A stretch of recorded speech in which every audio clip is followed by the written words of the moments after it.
Assalamualaikum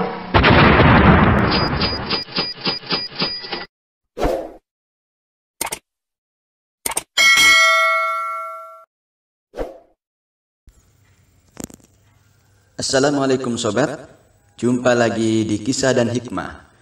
Kejujuran membawa kemuliaan. Saksikan kisahnya. Di kota Marwu terdapat seorang pemimpin dan sekaligus qadhi atau hakim bernama Nuh bin Maryam.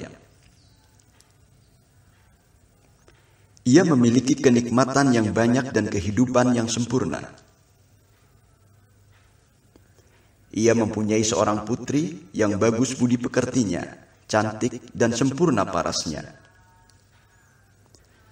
Banyak dari pembesar-pembesar dan para pemimpin negeri melamarnya.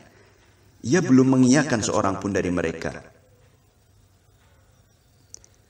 Sang qadhi bimbang dan bingung menghadapi perjodohan putrinya. Ia tidak tahu kepada siapa ia akan menikahkan putrinya. Qadhi Nuh bin Maryam mempunyai seorang budak laki-laki yang memiliki agama yang baik dan bertakwa bernama Mubarak. Ia juga memiliki kebun yang terawat dan banyak tanaman, buah-buahan, dan biji-bijian. Qadhi Nuh bin Maryam berkata kepada budaknya itu, "Saya ingin kamu menjaga kebun yang di sana itu." Mubarak mengangguk sambil berkata, "Iya Tuan, saya akan segera berangkat." Pada suatu hari, qadhi Nuh bin Maryam berkunjung ke kebun. Ia berkata kepada Mubarak, "Wahai Mubarak, ambilkan aku beberapa buah delima." Tanpa banyak bicara, Mubarak segera mengambil beberapa buah delima dan diserahkan kepada majikannya. Ketika sang majikan memakannya, ternyata rasanya masam. Sang majikan pun berkata, "Ambilkan yang lainnya." Hal itu dilakukan berulang kali, tetapi semua delima yang diambilnya terasa masam semua. Sang majikan jengkel dan berkata, "Apa sebabnya kamu tidak mengambilkanku delima dari kebun sebesar ini, kecuali yang rasanya masam?" Sambil menunduk, Mubarak menjawab, "Maaf Tuan, itu terjadi karena saya tidak tahu mana delima yang masam dan mana yang manis." "Subhanallah, kamu tinggal di kebun ini sudah lama dan tidak tahu mana delima yang manis dan mana yang masam?" sergah qadhi Nuh bin Maryam.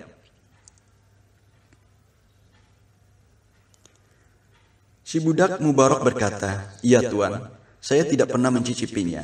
Jadi tidak tahu mana delima yang masam dan mana yang manis." "Mengapa kamu tidak memakannya?" tanya sang majikan. Mubarak menanggapi pertanyaan majikannya, "Karena Tuhan memerintahkanku untuk menjaganya, tidak untuk memakannya. Dan saya tidak mungkin mengkhianati Tuhan." Qadhi Nuh bin Maryam terkejut dan kagum terhadap akhlak Mubarak. Ia lalu berkata, "Semoga Allah memperhatikan amanahmu atasmu." Sang qadhi pun akhirnya mengetahui bahwa budak itu adalah pemuda yang cerdas akalnya dan luas wawasannya. Kemudian ia berkata, "Wahai anak muda, aku tertarik dan menaruh hati padamu. Sebaiknya kamu melakukan apa yang aku perintahkan kepadamu." Mubarak dengan tegas menjawab, "Saya taat kepada Allah dan juga kepada Anda, Tuan." Qadhi Nuh bin Maryam melanjutkan bicaranya, "Ketahuilah, aku mempunyai seorang anak gadis yang cantik jelita. Banyak dari pembesar-pembesar dan orang-orang terkemuka melamar putriku, sementara aku tidak tahu kepada siapa aku menikahkannya. Oleh karena itu, berilah aku saran dan pendapat atas masalahku ini." Mubarak sang budak itu kemudian berkata dengan penuh keyakinan, "Tuan, ketahuilah bahwa masyarakat pada zaman jahiliyah menghendaki asal-usul, kemuliaan leluhur, dan nasab keturunan. Kaum Yahudi dan Nasrani mencari paras yang cantik dan rupawan. Dan pada masa Rasulullah SAW, mereka mencari yang baik agama dan ketakwaannya. Dan pada zaman sekarang, orang-orang mencari pasangan didasarkan pada harta benda dan kekayaan. Sekarang pilihlah salah satu dari 4 kriteria itu. Mana yang Anda kehendaki? Sang kodi berkata, "Wahai hamba sahayaku, aku telah memilih orang yang memiliki agama dan ketakwaan yang baik. Aku ingin menikahkanmu dengan putriku, karena aku telah menemukan kebaikan agama dan kesalehan padamu. Aku telah membuktikan ketakwaan dan keterpercayaanmu." Kemudian, Qadi Nuh bin Maryam menikahkan Mubarak dengan putrinya, dan menghadiahi kedua mempelai dengan harta yang banyak. Di antara buah dari pernikahan yang penuh keberkahan ini, adalah lahirnya Abdullah ibnu Mubarak, pemilik ilmu yang memiliki sikap zuhud dan ahli hadis. Hikmah. Begitu pentingnya seorang muslim mempunyai sifat menjaga amanah, hingga Rasulullah SAW menyebutkan bahwa iman seseorang tidaklah sempurna hingga ia menjadi seseorang yang menjaga amanah. Sebagaimana Rasulullah SAW bersabda, "La imana liman la amanata lahu."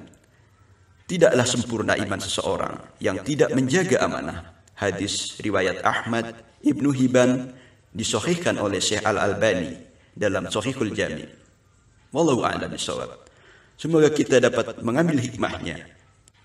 Wassalamualaikum warahmatullahi wabarakatuh.